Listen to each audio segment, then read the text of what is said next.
folks? Time for a collection update. First up in the background, we have, I believe it's pronounced Enkai from the band Melechesh. Again, I think that's how they pronounce it. Out of Nuclear Blast in 2015. Um, these guys are from Israel and now reside in Amsterdam.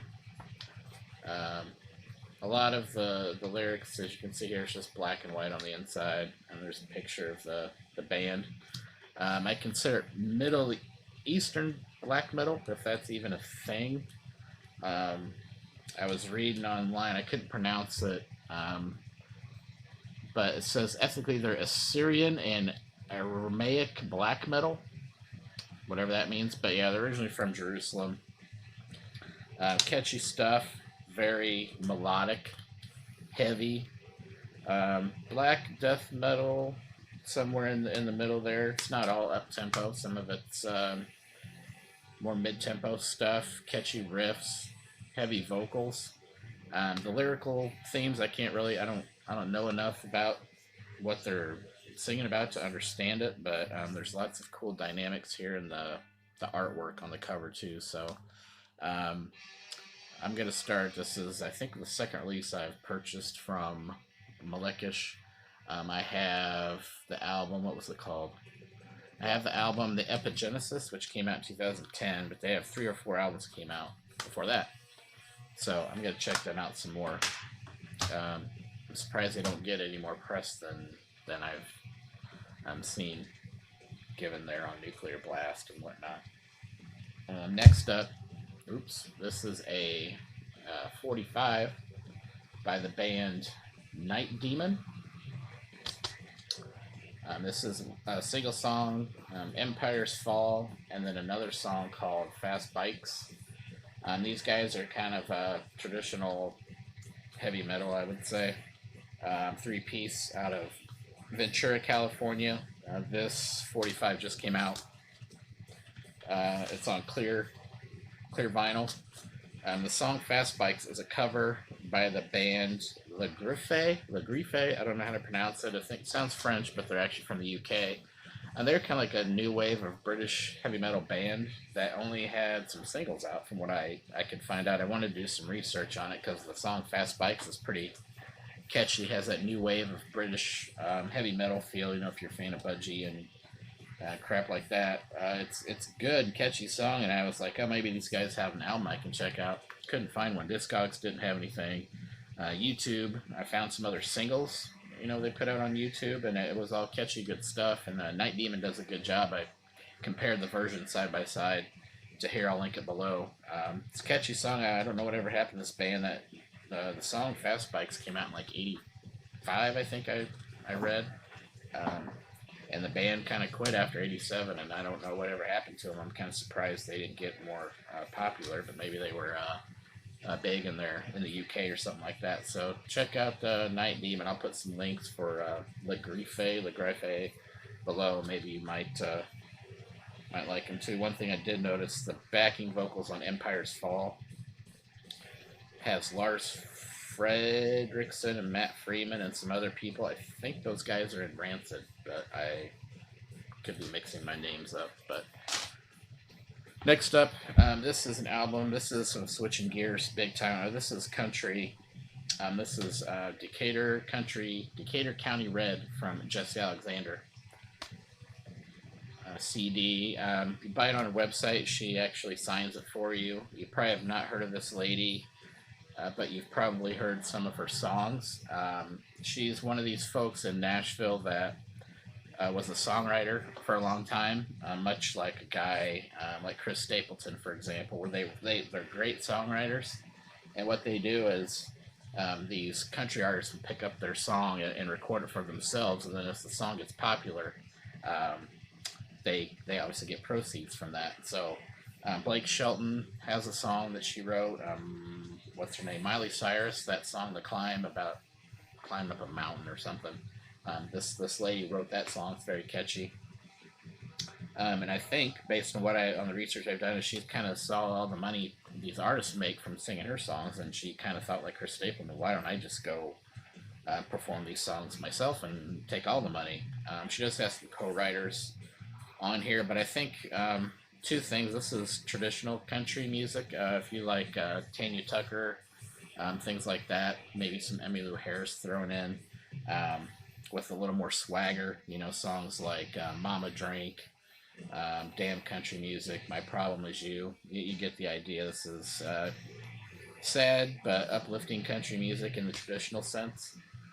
But to me, one thing that came to my mind when I was listening to this and um, researching her story is, if you knew, what bugs me with modern country is that a lot of the modern country artists don't really um, they don't write their own stuff, right? So it's kind of like you have these guys that work 9 to 5 jobs and sit in a room and write these songs, or someone like Jessi Alexander writes a song, and then these guys, these artists and their manager, whoever, go out and buy the rights to these songs and record them.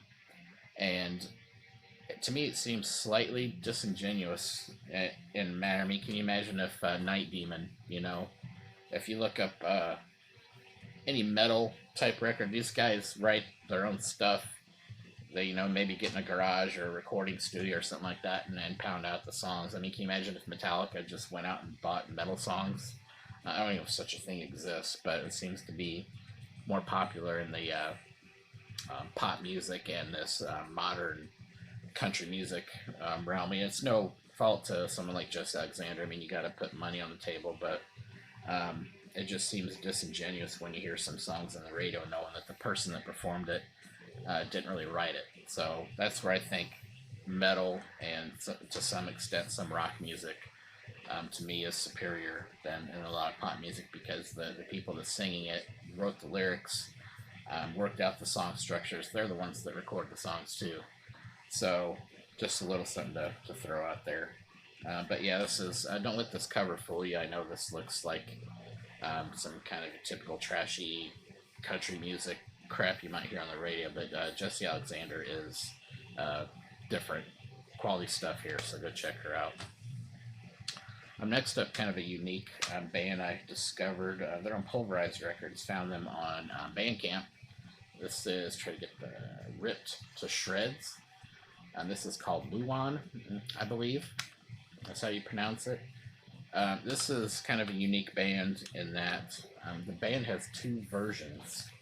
So there's a band, what are they out of? San Jose. There's a group of guys that are the band in San Jose. Some inside views here.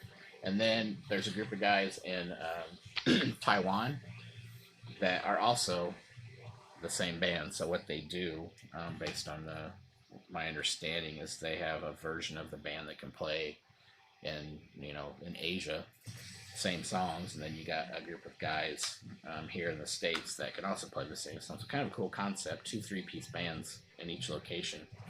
This is straight up punk, black, death, grind band. I would say production is awesome on this, and every time they put out a version of this, I was going to look it up, they sell out right away. I don't even know if there's any. The CD was up for pre-order when I got this a few weeks ago. It doesn't look like you can buy it, but it's hard to tell on Bandcamp after you've already bought it.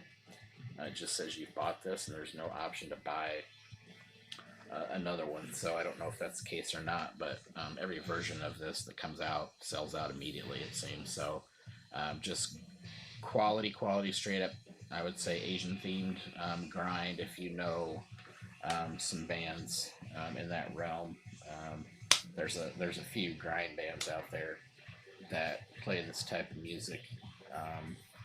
It's good stuff. It's just again, I talked about this in other videos. Bands that can produce material like this that sounds so good. I don't even know why a lot of bands need labels anymore, unless they just have no money to spend on a recording. But it really doesn't really cost that much, I don't think. So Ripped to Shreds, you're going to be hearing a lot more about this band in the coming future.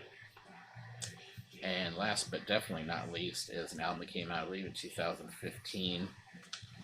This is I'm going to say it right, Alghazanth, I believe, the Three-Faced Pilgrim. This is melodic black metal that came out on Woodcut Records. I love the cover. They've got the kind of the yin and yang thing going here. The white, I guess, swan and the black kind of have their necks intertwined and they're going after each other. You got the dark trees and the darkness on this side, and the sunbeam lights on this side. There's about 6 songs on this. Well, there are 6 songs, not about 6 songs. About 8 to 10 minutes each. Extremely melodic black metal. Well, there's the inside for you. There's been mixed reviews on this in the past. The first song on this, "In Your Midnight Orchard," is just fantastic. The opening riff on this song is unreal. And again, it's probably nothing you haven't heard before, but I remember some hype around this album when it came out in 2015 or 16, and I added it to my to buy list, and I just never got around to it. I've got about 1,000 albums on my to buy list, and it just got lost in the shuffle. There are a lot of lyrics in here. Again, it just seems kind of like depressive, melodic black metal, but more, when I say depressive, I don't mean slow. It's more upbeat and fast stuff, but very catchy songs on this. I was very impressed by this album. It's very rare on first listen to black metal for me that it just grabs me right away. And this album did that. I had this in my car, and everyone that's been in my car is like, "Hey, who's that band?" And that's I'm like, "Oh, it's Alghazanth. Who's that?" So this is the first release I bought from them. They have some other albums out I plan to go check out. Extremely, the melodies are more in the guitars. There's not a lot melody in the vocals, obviously, because it's black metal type vocals. But I'm going to explore Woodcut Records some more out of Finland. The band is also from Finland, so I believe they have an album that came out in 2018, which I haven't checked out yet. So I'm probably going to go there first and then work my way backwards on this one. So that's it for this collection update. I have nothing else here that I need to check out CD wise. I just got a bunch of vinyl in.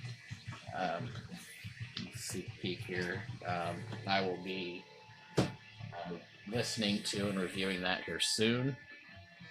Other than that, that's pretty much it. Hope you all are having a good weekend. Hope you're staying safe out there, and I will catch you all next time.